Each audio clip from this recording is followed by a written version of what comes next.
Problem number 3 asks us to look at figures A, B, and C below and to find out in which tank the water level would be the highest. And so part A asks us the question if the yellow blocks are cinder blocks, and part B asks the question if the yellow blocks represent foam blocks. And so a few assumptions that we're going to make for this problem. We're first going to assume that the density of the cinder blocks is greater than the density of water, which is greater than the density of foam. And we're also going to assume that each tank has an equal volume of water in it. And by doing that, instead of looking for the water level and trying to solve for the level of water, what we can do is we can just solve for the volume of water that would be displaced in each diagram. And then whichever one of the tanks has the largest displacement of water, we would know that the water level would be highest in that case. Thinking of displaced water, let's go to our buoyant force equation. If we can remember that from fluids, we know that our force buoyant is equal to the density of our liquid times our gravity times the volume displaced. If we want to solve for our volume displaced, we can go ahead and rearrange that equation and get that our volume is equal to our buoyant force divided by our density times gravity.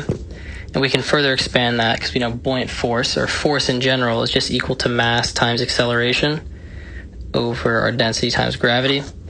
And in this case, the acceleration is gravity, so we can go ahead and cancel those two terms out. And so we're left with our volume displaced is equal to the mass divided by the density. Now we can go through each of the figures and calculate the volume displaced in each, and whichever one has the largest displaced volume is going to be the one with the highest water level. The one thing we're going to have to be careful of is that we're using the correct masses and the correct densities in each situation. To start with figure A, our displaced volume is equal to the mass of the boat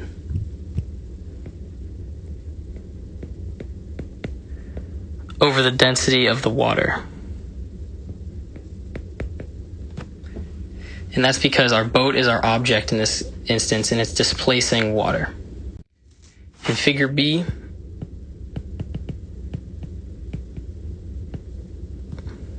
our displaced volume is equal to the same as figure A, as the boat is floating there. Mass boat over our density of water. But we can also add to it the volume of our cinder blocks, as those are sitting at the bottom of the tank. Finally, for figure C, our displaced volume is going to be equal to the mass of the boat plus the mass of the blocks all over the density of the water. And so looking at these three options now, we can pretty quickly eliminate figure A, as figure B is obviously bigger than it, as it has the added volume of the blocks. But in comparing figure B and C, let's go ahead and break these down a little bit more so we can get a better idea of which one has the largest displacement. So for figure B, we've got our displaced volume is equal to mass boat over density water plus the volume of the blocks, which is just equal to the mass of the blocks over the density of the blocks. For figure C, we can break that down into two different fractions, and we're left with our displaced volume is equal to the mass of the boat over the density of the water plus the mass of the blocks over the density of the water. And so in this case, if we compare figure B and C in those displacements, we've got one similar term, which is our mass boat over density water in each of them. And then we've got a different term, which is mass blocks as the numerator in both, and then they have different denominators. Now, as we assumed above, the density of the blocks is greater than the density of the water. And so in this case, because it has a greater number in the denominator, figure B is going to have a smaller displacement. And so our answer here is going to be that figure C has the highest water level.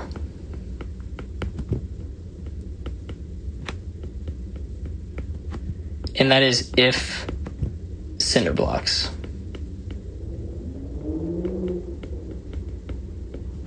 And so that's how you do part A of this problem. For part B, we're going to do the exact same thing. One assumption that we're going to make is we're going to assume that the foam blocks are somehow tethered or tied to the bottom of the pool in figure B, because otherwise they would float up to the surface.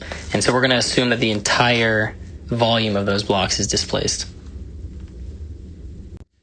Going through each of the three figures, for figure A, our displaced volume is the same as above, which is our mass of our boat over our density of water. For figure B, our displaced volume is equal to our mass boat over density water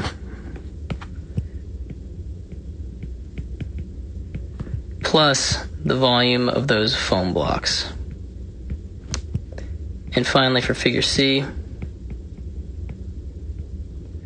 our displaced volume is equal to the mass of the boat plus the mass of the foam over density of the water. And so I think by now you can kind of get the idea and see where I'm going with this. We can eliminate figure A as an option here, and it's between figure B and C. We can break it down the same exact way we did in part A. And for figure B, we're left with our displaced volume is equal to the mass of the boat over the density of the water plus the mass of the foam over the density of the foam. And for figure C, we're left with the displaced volume of the mass of the boat over the density of the water plus mass foam over density water.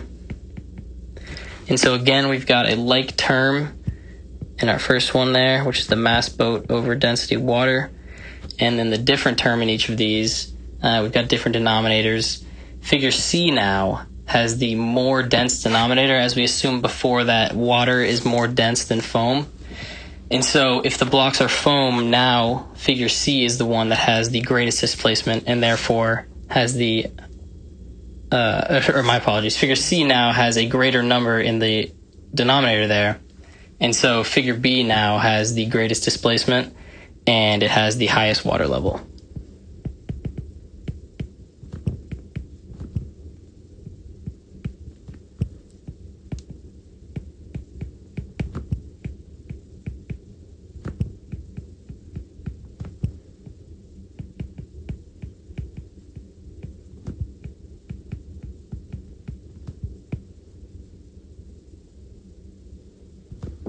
And so that's how you approach this one. I hope that helped.